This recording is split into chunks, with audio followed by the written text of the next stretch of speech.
is Jenny if you're new here, and I am so happy to have you. Thanks for stopping by. If you're returning, welcome back. So glad you're here. I am in the fourth part of a 6-part series on my headache disorders related to Ehlers-Danlos syndrome, and today I'm going to talk about my journey with craniocervical instability. If you've never heard of craniocervical instability, I know I hadn't until I started delving into the Ehlers-Danlos community. It is a pathological deformity of the brainstem, the spinal canal, and the brainstem, and cerebellum, and it is weak connective tissue. The weak connective tissue there, it won't hold your cervical vertebrae the way that they need to be supported, so you have instability in that area. And so it can develop as a result of trauma, so head trauma, neck injury from whiplash, but most often it just develops as a result of repetitive stretch injuries, and it can be something as simple as turning your head. You're just everyday turning your head, and things like that can happen as a result of the manipulation that's done with anesthesia and when they're intubating you. And so just really, it doesn't take much to do to cause it. 1 in 15 with Ehlers-Danlos syndrome go on to develop it.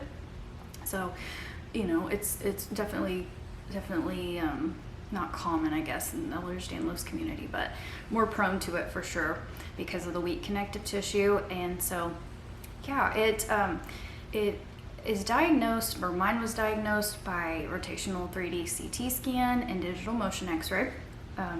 But they prefer to do upright MRI and the CT scan.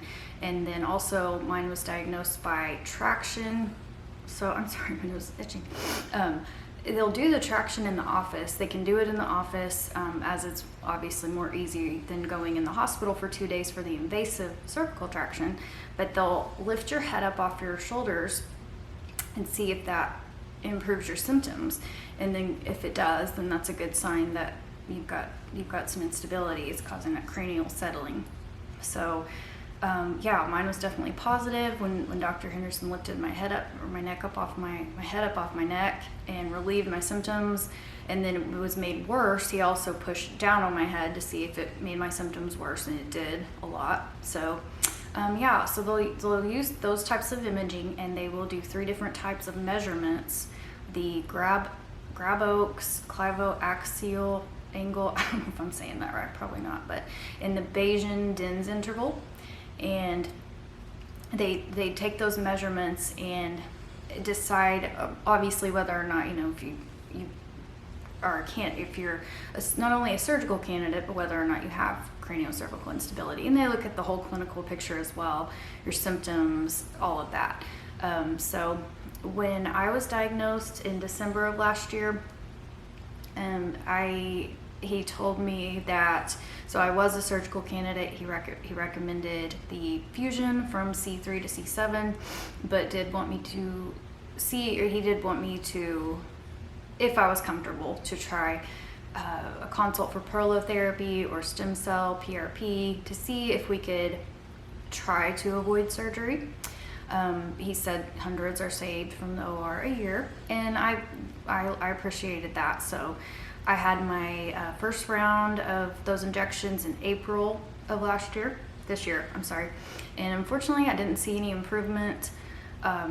So I'm supposed to go back for another round, but I'm not really certain that I'm going to do that. I'm going to go back and meet again with Dr. Rosenbaum and see what he suggests. At this point, because my symptoms are getting worse, and it's becoming not only the pain, the neurological symptoms, and it's just really becoming too difficult. Even since I uploaded last, it's gotten substantially worse. And I want to see what he suggests at this point in time. We'll see.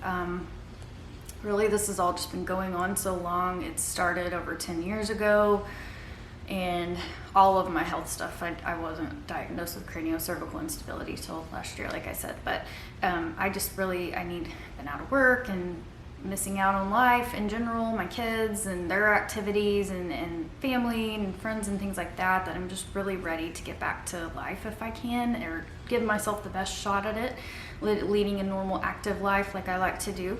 So that is something I'm taking into consideration right now, whether or not I will move forward with the fusion or continue on with the injections.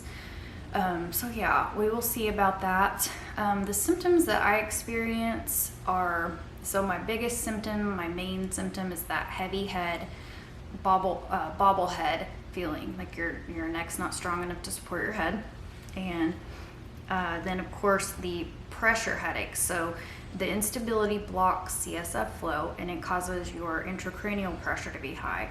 And so you'll get those pressure headaches. And for a while we thought with me that it was a leak.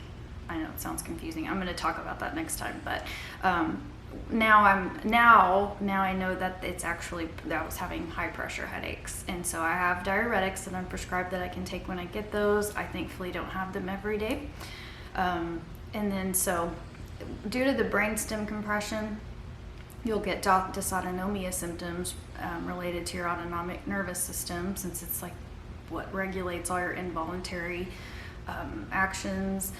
So tachycardia, heat intolerance, orthostatic intolerance, or difficulty being upright, chronic fatigue. So a lot of involvement with the brainstem, and so I have also experienced dizziness and vertigo, blurred or double vision. Not the double vision, that doesn't happen very much, but my vision usually stays pretty blurry. You can develop hearing difficulties and even hearing loss. I have been struggling with the hearing loss more. It's not anything severe, but just difficulty hearing my kids, hearing my husband, having to have them repeat things over and over again. The ringing in the ears, that's constant for me. It's only my left ear though. Well, it's worse in my left ear, I should say. But I do have it in both ears. Dizziness, vertigo, nausea and vomiting, muscle weakness,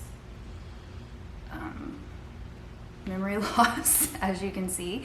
I frequently forget what I'm saying, and my short-term memory and my long-term memory has been affected.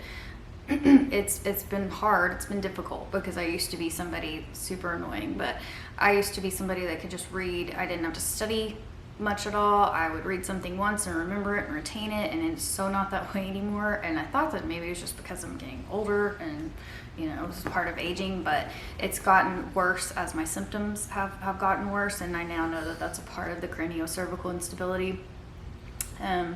You can get, so the cognitive impairment, memory loss, like I said, gait abnormalities or instabilities, balance problems,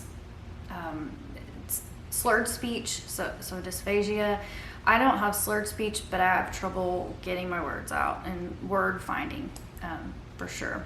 Difficulty swallowing. Don't know if I said paralysis. I don't have that, but it can range from it can get really severe for some people. I'm very grateful I don't have those types of problems. But I'll list all the other symptoms below. Torticollis is another one that I have. It has been getting really bad lately. It's basically your muscles harden, and it causes your head to then, because they get so hard, to jerk or turn to to the left or to the right, because of the way your muscles are contracted. Mine's worse on the left, and if I didn't have this one, you can see it more. It's not that prominent, but it's very uncomfortable. I was up most of the night with it, actually, and my symptoms are just overall getting worse, and I'm just not sure how much longer I can put off or deal with the symptoms. So yeah, we'll see what Dr. Rosenbaum says, but I really just wanted to share my journey, where I'm at. And if you have been diagnosed with craniocervical instability, I would love to hear, if you're comfortable sharing where you're at, or even if you're just suspecting it, or wherever you're at, would love to hear it. especially right now as I'm deciding what my next step will be. I would really love to hear as many people's experiences as I can, and I share because we need more awareness. If you're looking into this or considering it, there's really not a lot of information out there. It's very hard to come by, and so I actually learned to suspect this or became suspicious of it after what began researching causes of heavy head. I was trying to figure out why I felt like my neck wasn't supporting my head, and I came across a woman's blog, and she shared her experience with getting diagnosed and her fusion and everything, and it helped me tremendously because I knew to suspect that and to seek to see if my doctors thought I had it, and ultimately got diagnosed with it. But so yeah, it's important to me to share because we need more awareness for sure, not only with Ehlers-Danlos, but these headache conditions that are so disabling and scary. These neurological symptoms are so scary. So that's why I share, and I really appreciate you being here and listening. And if you would like to be notified when I upload next, I'm going to talk about my journey with CSF leak, and probably the TMJ the following week. So definitely hit the subscribe button and the notification bell if you want to be notified. And I just really appreciate you being here. I hope you have a good rest of the week, good rest of the day, and bye.